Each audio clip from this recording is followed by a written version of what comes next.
Terima kasih Gus Bahak ya. Ada pertanyaan lain ini konteksnya adalah ada yang mengatakan tentang ilmu yang wajib ain aja wajib kifayah. Nah, ada yang mengatakan bahwa yang wajib ain itu adalah ilmu agama. Nah, wajib kifayahnya itu adalah ilmu-ilmu yang lain. Tetapi ada yang membantah. Kebetulan kami ini base camp-nya ada di Fakultas Teknik. Bukankah orang tua itu mengirim belajar ke Fakultas Teknik atau sebaliknya? Kami dari Fakultas Psikologi bahwa wajibnya itu psikologi. Nah, pemahaman tentang ilmu yang wajib ain, wajib kifayah berkaitan dengan tadi tanggung jawab kalau itu intelektual muslim atau mungkin sebagai mahasiswa muslim, itu esensinya seperti apa, Gus? Terima kasih. Saya kira demikian. Jadi kita yang nekuni Al-Quran ya, saya akan nekuni tafsir ya. Sebetulnya dikotomi itu memang nggak pernah ada ya. Misalnya kita yang nekuni ilmu astronomi ya, atau falak ya. Kan lalu misalnya ilmu astronomi dianggap itu ilmu umum. Ilmu geologi juga dianggap ilmu umum. Padahal kita yang nekuni tafsir itu ya biasa bicarakan misalnya waladzi ja'ala syamsa diya awal qamara nuran wa qaddarahu manazila li ta'lamu 'adada sinin awal hisab. Bahwa Allah yang menciptakan sedemikian rupa bahwa al-qamar rembulan punya sekian manazil, yang dengan manazil itu li ta'lamu 'adada sinin awal hisab. Kamu tahu hitungan waktu. Artinya kalau yang dikatakan Quran pasti itu namanya ilmu agama dong. Tapi disiplin ini kemudian dikatakan ilmu umum. Misalnya menyangkut biologi. Dari awal Allah mengatakan wa fil ardi qita'u mutajawirat, bahwa konstruksi bumi ini lempengan-lempengan, karena kita itu zamannya qit'ah. Bumi ini lempengan-lempengan yang saling berdampingan. Jadi dari awal kalau dalam bahasa Arab bumi diciptakan Allah tidak basitoh, tidak satu elemen. Tapi qita'u mutajawirat, satu lempengan-lempengan yang dipasang. Makanya potensi gempanya tinggi. Nah, kemudian setelah ilmu agama itu identik dengan caranya sholat, caranya haji, dan ilmu umum itu yang menekuni alam. Kemudian mulai itu ada dikotomi bahwa ilmu umum itu tidak agama, agama ada ilmu umum. Sebenarnya kita yang nekuni tafsir, nekuni Quran itu nggak ada. Ya tapi ini ya sudah memang. Sosial juga sama. Misalnya negara mewajibkan memikir rakyatnya. Misalnya. Di kita, kaidah fikih kita juga tasarruful imam ala ra'iyah manutun bil maslahah, bahwa hubungannya imam presiden dengan rakyat adalah hubungan kemaslahatan. Dan kita juga punya aturan-aturan kalau presiden atau waliul amri memerintahkan sesuatu yang tidak maksiat, kita wajib loyal. Nah, tapi kemudian tadi entah di mana asal usulnya ilmu agama ini dianggap yang fardu ain itu ilmu agama, tapi ilmu agama yang mana sebetulnya? Karena ilmu agama itu banyak. Mengetahui halal haram itu ya fardu ain, terus ngerti najis dan sebagainya juga fardu ain. Tapi sebetulnya di antara aturan agama adalah mengerti bahaya yang dan tidak bahaya. Di situ juga ada misalnya sistem alam ini kalau digerogoti itu akan terjadi gini-gini likuifaksi. Itu ya dibicarakan misalnya amin teman fisama ayaksifa bikumul ardo fa idza hiya tamur. Kamu hati-hati di bumi, potensi bumi itu bisa tamur, bisa melumer, bisa likuifaksi. Terus kata Allah, kamu di bumi juga jangan merasa aman, sahaja benda di langit setiap saat itu bisa jatuh. Ayur sila alikum hasiban, misalnya meteor setiap saat juga bisa jatuh. Nah, Quran itu membicarakan semuanya, mulai ilmu agama, tapi lama-lama ini dikatakan ilmu umum. Nah, kenapa ulama tidak berontak? Ini saya beri bocorannya. Karena ilmu umum ini, ilmu-ilmu yang dikatakan umum ini, misalnya di teknik atau di biologi atau di astronomi, ini ilmuwan-ilmuwan itu mengalami perkembangan. Kalau sampai ini di atas namakan agama, kemudian ternyata teorinya itu direvisi, ini agama yang disalahkan. Jika daripada gitu ya biarin saja dikatakan ilmu umum, supaya nanti kalau ada penelitian ini, salah benarnya bukan dikaitkan dengan agama, tapi dengan penelitinya. Tapi jangan pernah kamu katakan bahwa agama tidak mengatur ilmu astronomi. Buktinya, kiai-kiai itu tahu falak sampai 10 tahun ke depan tuh bisa digarap gerhana itu tanggal berapa, jam berapa, lama gerhana berapa. Itu di kalender-kalender pesantren itu detail dan semuanya benar. Itu kan ilmu umum. Tapi kenapa tidak kita katakan itu ilmunya Islam? Takutnya kita ini manusia. Pas garap salah dikatakan Islam, ternyata malam Senin tidak gerhana, gerhananya malam Selasa. Nanti Islamnya yang salah. Itu bocorannya. Ini kalau nggak sama UGM tidak tak kasih bocorannya. Jadi sebetulnya beberapa ilmu ini milik Islam juga, tapi ketika diklaim milik mereka ya sudahlah. Jadi kalau ada kesalahan agamanya yang nggak kena itu. Karena apapun benarnya Islam dibawa oleh manusia. Kalau zaman Nabi pasti benar, maksudnya kita nggak Nabi. Sehingga semenjak itu ulama mengatakan jangan pernah membenarkan satu teori atau menyalahkan atas nama Islam. Takutnya yang salah itu kamu, tapi kamu atas namakan Islam. Ya saya kira demikian.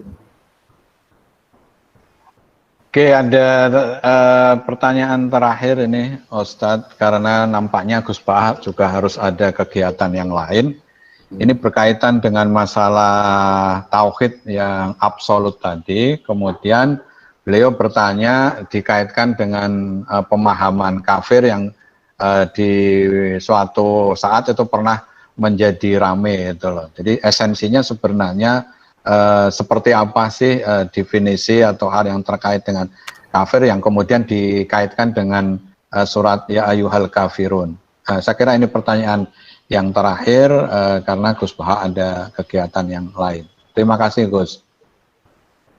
Ya, saya pikir itu harus dianalisis dengan kepala dingin, dengan analisis keilmuan. Bahwa pengkelompokan itu nggak bisa dihindari, karena itu fakta sosial. Tapi setelah dikelompokkan, tentu kita sebagai muslim yang baik, tetap mengajak pihak yang lain, mengajak siapa saja untuk lebih baik, lebih benar. Jadi misalnya, istilah kafir, istilah munafik, istilah apa saja. Memang mau tidak mau, memang kita mau tidak mau harus mengelompokkan sesuai pilihan-pilihan orang-orang itu. Tapi itu normal saja secara keilmuan. Tapi Islam selalu waqulu linnasi husna, kepada siapa saja kamu harus berkata-kata yang baik, bermuamalah secara baik. Sehingga misalnya Islam membolehkan perang, itu nunggu udina lil ladzina yuqatalun. Kalau kamu diperangi baru boleh perang. Wa akhrijuhum min haitsu akhrajukum. Kalau kamu diusir baru boleh usir. Jadi kalau penstatusan yang seperti itu, ibarat gini lah, kita punya mahasiswa yang nakal ya, yang sering bolos. Ya kita sebut wahai mahasiswa yang bolos. Tapi memang kata bolos itu harus disematkan karena dia sedang berstatus seperti itu. Tapi atas nama kita sebagai orang tua ingin dia lebih baik. Jadi penstatusan itu bukan hal yang harus menjadi pemecah bangsa, kayak biasa aja. Bahkan kalau kata-kata ahli tafsir mengatakan Allah saking sayangnya sama hambanya, sing kafir wis diceluk dikandani. Jadi itu artinya kan Allah masih memanggil-manggil itu. Jadi sing kafir wis dipanggil-panggil untuk kembali, saking baiknya Allah. Sehingga ya jadi makanya apa ya, pengkelompokan itu kan ya sudah normal saja.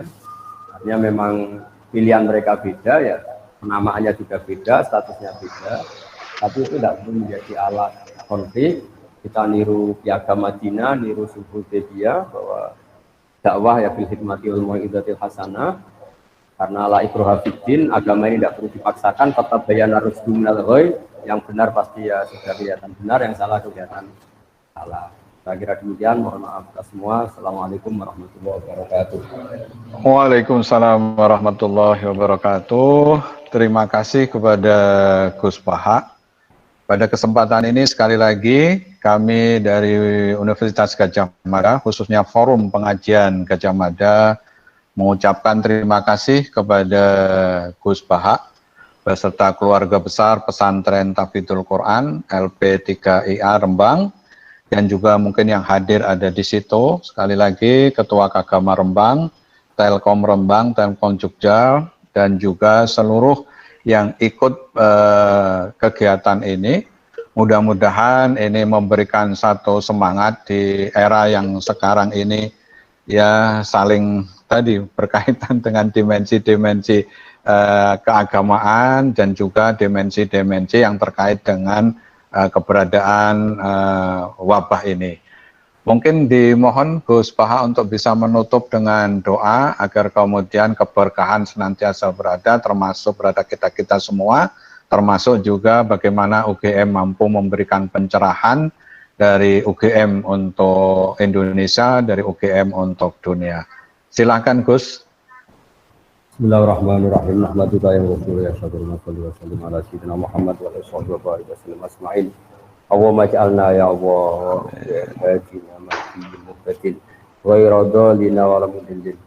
Ya Allah, jadikan kita semua orang yang hadina muhtadin, memberi petunjuk pada yang lain dan kita sendiri dapat Amin. petunjuk.